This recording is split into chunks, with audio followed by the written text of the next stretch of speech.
Welcome back into the GSMC Sports Podcast, as we are now going to be diving into the other Monday Night Football game from last night. It was largely forgettable and hardly watchable, but we did sit through it. That was the Buffalo Bills versus the Jacksonville Jaguars, which saw the Bills absolutely dismantle the Jaguars and win this game 47-10. It was really never competitive. The Jaguars allowed the Bills to just absolutely run through them. It was 5 drives, 5 touchdowns for the Bills in the first half to go up 34-3. They missed their first extra point, believe had it blocked, but the Bills scored a touchdown on every one of those drives. It became the largest halftime deficit in franchise history for the Jaguars, and things are getting very messy in Jacksonville. And I think that there are a couple different ways to look at this.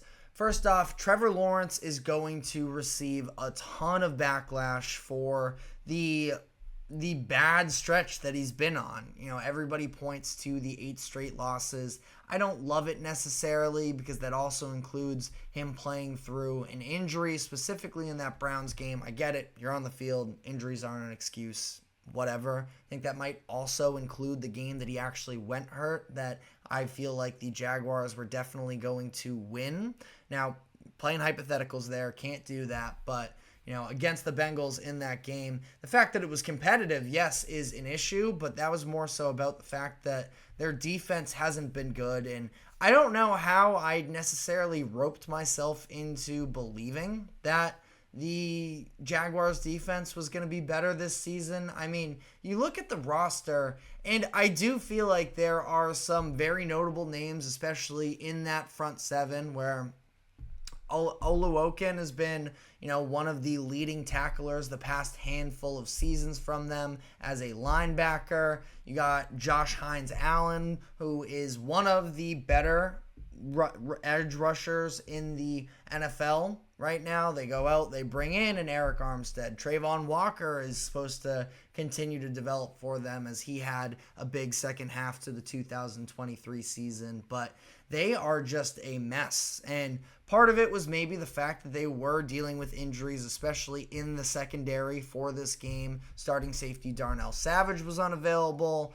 Tyson Campbell, one of their, top young cornerbacks, he was out in this game. Jarrian Jones, one of the rookies that they drafted in this year, is supposed to be starting for them as a nickelback. He played in just six snaps in this game before he went out for the rest of the game. Tayshaun Gibson is suspended. So I'm throwing names at you at this point, and they're missing. The point is, they're missing a number of players, but it was just such lacking of any sort of push and effort. And I'm not sure what's going on behind the scenes there with the Jaguars. I'm not going to speculate necessarily on what the motivation or the lack thereof with this team is, but something feels extremely off with them. Doug Peterson feels like he is on, the hot seat, and that he might not make it through this entire season.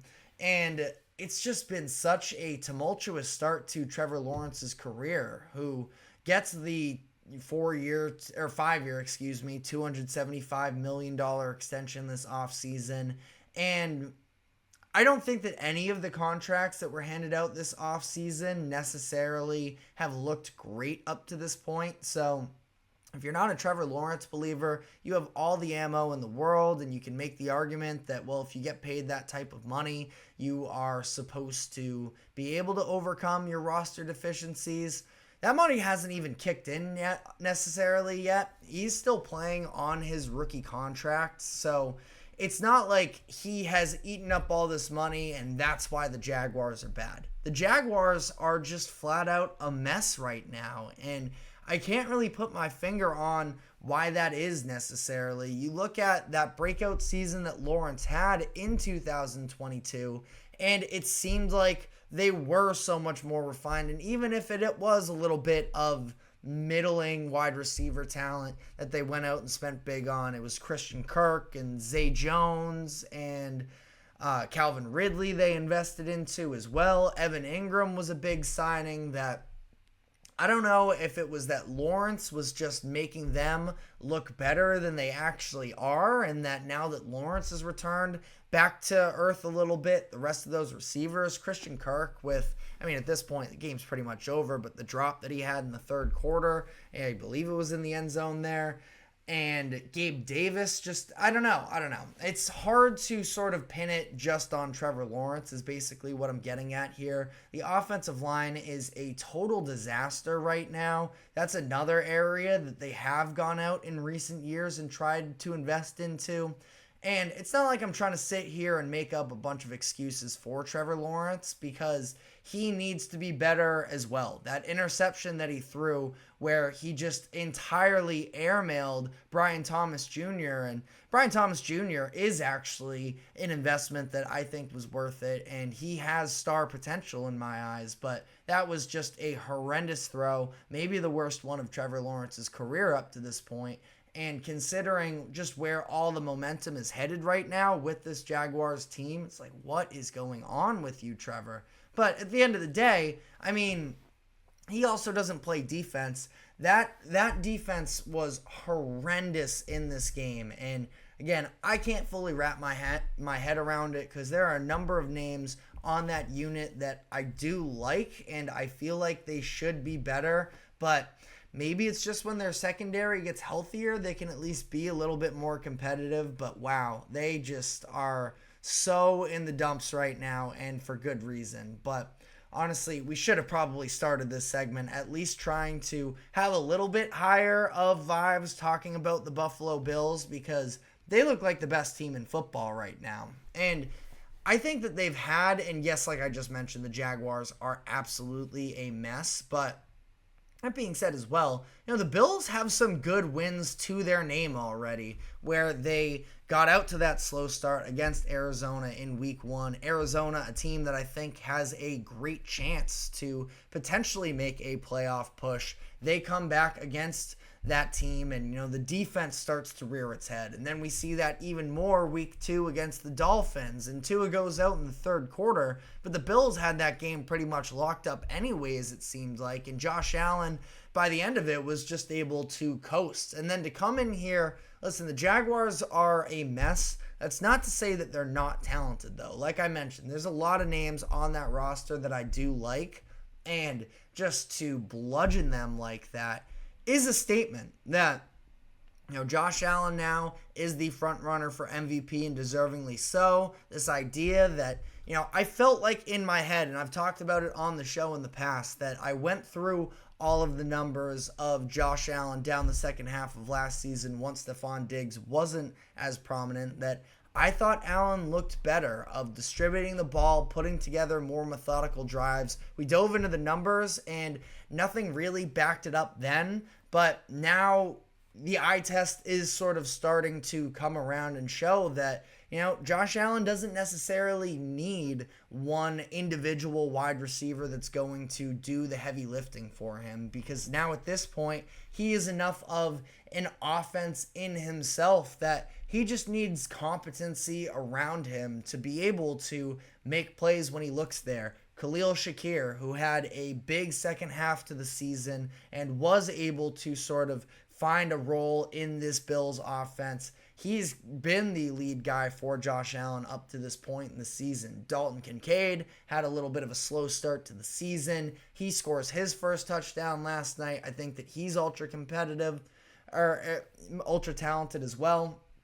Keon Coleman scores his first career touchdown, the rookie that they took in the first round there as well. So there are a lot of good things to feel about with this Bills team, and I picked them to win the AFC East coming into the year. I feel great about that pick moving forward here. Now, obviously for the Bills, there are going to be doubters and hesitations with people in terms of, can they get it done when the lights are the brightest? I personally feel like Josh Allen has played well enough in a couple of these playoff losses that it would, I don't worry about him to the same degree that other people do. I feel like a lot of people get caught up in those wins and losses. I thought that the game that he had against the Bengals in the divisional round. This was 2023, I believe, or 2022. That was a bad performance from Josh Allen, but in these games that he's played against the Chiefs, I just feel like you are doing a disservice to what actually analyzing these games are if you just say, oh, well, he lost, so he's not good enough. It's not how it works. It's not just measured in wins and losses when you're talking about a sport like the NFL, where Josh Allen gave the Bills the lead with 13 seconds left in, what was this now, 2021 in that divisional round game, and ultimately, fell flat because the defense was a total sieve. So I think that the Bills are on a great trajectory. I've talked about it before. Their defense has been outstanding this year. Sean McDermott deserves so much credit for all of the obstacles they've had to overcome in terms of letting players go this past offseason for financial reasons, and then the injuries that they've sustained through these first few weeks, and to be performing at the level that they are,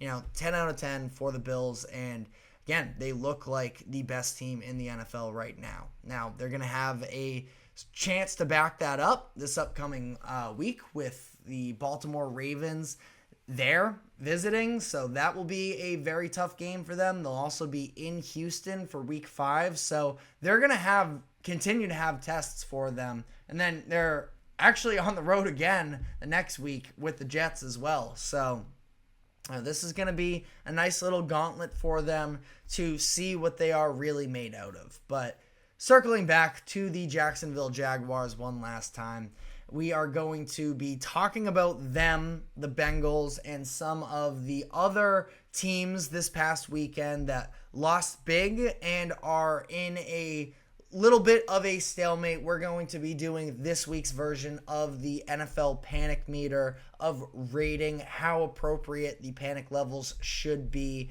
entering week 4. So we're going to be diving into that. But before we do so, we have to take a quick break. Do not go anywhere. We will be right back.